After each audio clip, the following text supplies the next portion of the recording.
आकाशदीप और जसप्रीत बुमराह की बल्लेबाजी की बदौलत भारत जो है फॉलो ऑन बचाने में कामयाब हुआ है। लेकिन फिलहाल इंडिया के रन्स हैं 252 और 9 विकेट गिर चुके हैं। और जिस तरीके की बल्लेबाजी रोहित शर्मा कर रहे थे, केएल राहुल कर रहे थे, फर्स्ट विकेट तो केएल राहुल का ही हो जाता दिन में, लेकिन जिस तरीके से वहां पर केएल राहुल ने उस कैच के छूटने के बाद इनिंग को संभाला है, that was brilliant, that was unbelievable from him. और अगर मैं बात करूं रोहित शर्मा की, तो शायद वो जो विकेट था वो गेंदें उनके समझ में नहीं आ रही थी। That was not a ball which was going for an out swing, लेकिन रोहित शर्मा ने उसे ऐसा बना दिया था कि वो आउट स्विंग की तरह दिखाई दे रही थी।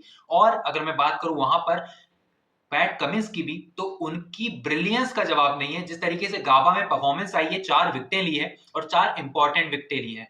केएल राहुल की भी विकेट उनमें से एक थी। अगर मैं बात करूं यहाँ पर स्टीव स्मिथ के कैच की, तो पहला कैच छोड़ा था, बहुत ही आसान सा कैच था केएल राहुल का, लेकिन दूसरा कैच वो अकेले खड़े हुए थे स्लिप में और उस कैच को पकड़ना नामुमकिन था। वहां पर एक हाथ से पूरा बॉडी वेट उन्होंने ट्रांसफर कर दिया था राइट साइड पे कैच पकड़ने के लिए। He is a righty, but थोड़ा सा टफ होता है जब वहां पर एक पेसर के खिलाफ वहां पर आप आते हैं और बल्लेबाजी करते हैं, और जहां पर आप स्लिप पर खड़े हो और सामने से गेंद उस स्पीड से आ रही है और आप पूरा बॉडी वेट ट्रांसफर करते हैं on the right side slip पर खड़े हुए, and that was brilliant catch from Steve Smith. अगर मैं बात करूं यहाँ पर केएल राहुल की इनिंग की, and that was a stable inning, जो वन मैन शो था। जिस तरीके से वो खड़े रहे, बहुत बड़ा कंट्रीब्यूशन आज केएल राहुल का दिखाई दिया। हालांकि उसको बड़े स्कोर में कन्वर्ट करने में कामयाब इसीलिए भी नहीं हुए क्योंकि वहां पर सामने के एंड पर आपके पास कोई था नहीं खड़े रहने के लिए। Ravindra Jadeja again brilliant inning, but not an inning which can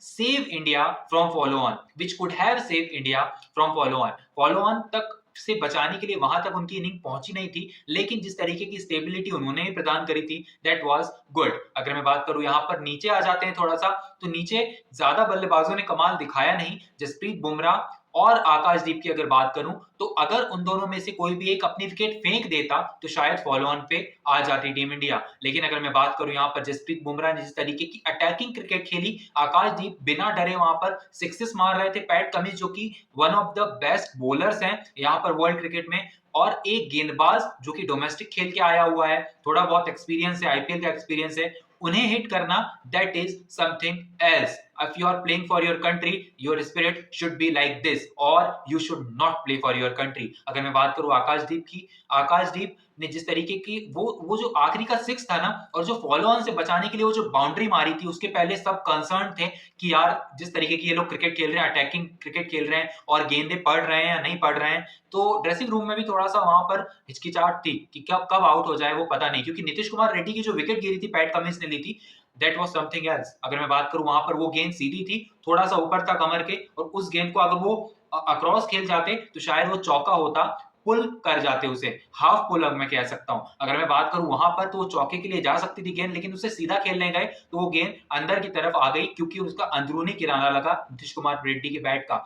अगर मैं बात करूं फिर another side of this game, PAT Cummins सबसे अच्छे गेंदबाज इस मुकाबले के, आकाशदीप उन्हें हिट कर रहे हैं, चौका मारा फॉलो ऑन से बचाने के लिए स्लिप पे ऊपर से फील्डर्स के, वो मारा उन्होंने पैट कमिंस को। उसके बाद आखिरी गेंद जो कि इस दिन की थी, उस पर छक्का मारा, that was brilliant, that was huge six, that was best six of this particular day, fourth day की मैं बात कर रहा हूं।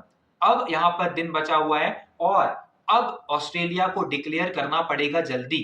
तो मेरे हिसाब से अगर मैं बात करूं, ऑस्ट्रेलिया अगर डिक्लेयर नहीं करती है तब कंसर्न है, लेकिन अगर इंडिया का अप्रोच फास्ट होता है, इंडिया अगर बल्लेबाजी में थोड़ा सा तेज खेलती है उस स्कोर को चेस करने के लिए, so that will be brilliant, क्योंकि यहां पर ऑस्ट्रेलिया को हराने के लिए हमें उस स्कोर को चेस करना होगा। We are not on the follow on, अब हमारे पास ज्यादा टाइम बचा नहीं है, so we can just put balls on their body attack करें जितना ज्यादा इन स्विंग करें गेंदों को, ट्रेविस हेड के अगेंस्ट इन स्विंग करें और बॉडी अटैक करें। बाकी सबको, उस्मान ख्वाजा को आप आउट कर देते, मैक्स स्विनी को आप आउट कर देते, ट्रेविस हेड अगर आउट हो गए तो ताश की पत्तों की तरफ बिखर जाएगी ऑस्ट्रेलिया, वो भी जब हम चाहते हैं तब। उन्हें डिक्लेयर भी नहीं करना पड़ेगा, we can get him early.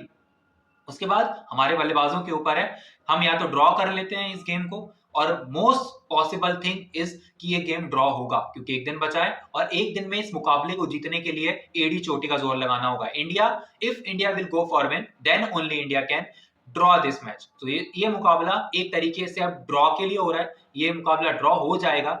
Melbourne में और सिडनी में बड़ी इनिंग आएगी किसी एक बल्लेबाज की जो कि नोन नेम है इंडिया का।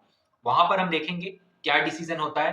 Virat Kohli, Rohit Sharma, KL Rahul, Shubman Gill, one of them will score big in Melbourne और सिडनी। अगर मैं बात करूं यहाँ पर इस सीरीज की, so India is looking now on the hold, क्योंकि आकाशदीप और जसप्रीत बुमराह ने जो थोड़ा सा मोमेंटम प्रदान किया है टीम इंडिया को, वो मोमेंटम आगे ले जाने की जिम्मेदारी टीम इंडिया के बल्लेबाजों की है। Thank you so much for watching. I will meet you tomorrow if this test match will draw.